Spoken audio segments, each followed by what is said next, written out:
it's a very, very light session, but they'll do what they need to do from the group and prepare like they normally do on a Friday before a Saturday night game.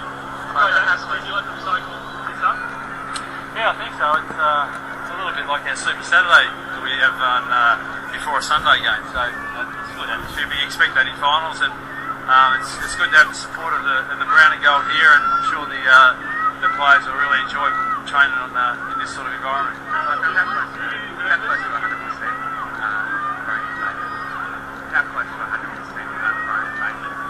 Well, they need to have a hiccup not to play, so we're expecting that they're right to play. They had a hiccup this morning, and they won't.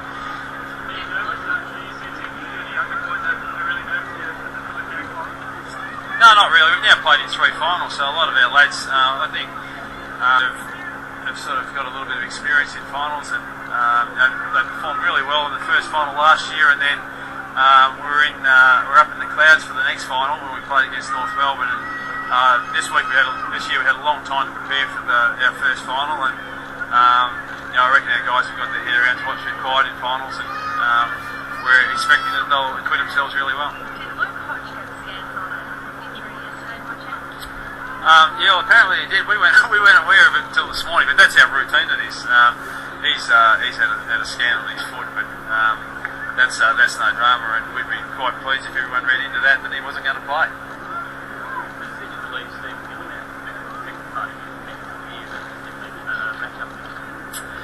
Yeah, it is. I mean, it's hard this time of the year. Our key focus for our whole side, particularly the last 8 weeks of the season, it's always your focus, but it's not always possible with a long season, is to have as many players available, and we wanted to have 26 to 30 players that on any given day we could select. And we've got some really stiff guys. Tuck and Morton have both played 10 or 12 games each this year, and Taylor's played a lot of footy this year. Steve Gillen's played nearly every game, and even young Stokesy, who's come out of the side this week because of just a bit of tightness in his hamstring.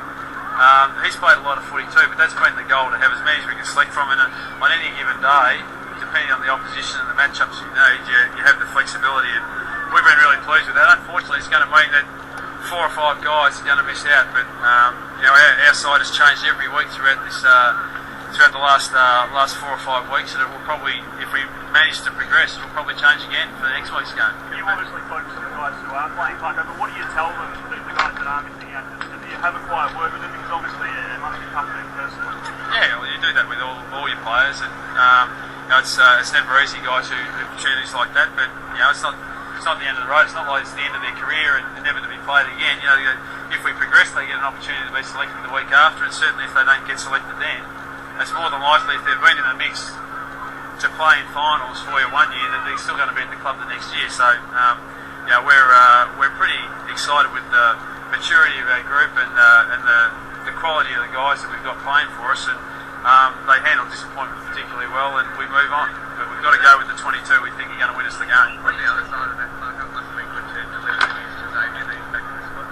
Yeah, it is. I mean, he's another young guy who's played the bulk of the season this year, and he missed the first final with a bit of soreness. We just didn't want to take a risk with him, and he comes into the side this week, so we're expecting him to make a good contribution for us. Last couple, thanks guys. You've got 4 or 5 guys with carryover points. Do you tell them, go hell for leather, win this, or do you say, let's tone it down, we don't want to be dealing with guys in front of the tribunal? We've got 30 guys to select from, and it'd be very unusual for all of our 5 guys with carryover points to have indiscretions this week. So we'll pick the best side that we possibly can out of this game if we manage to progress. But we couldn't really care too much about next week until we get through this week, and we'll handle any tribunal or injury issues next week if we manage to progress. But I'm sure the excitement of grand final week will more than overcome any disappointment that we've got of losing a particular player through suspension or injury. Nick Reeves, obviously their star. Have you got anything for us on who might match up?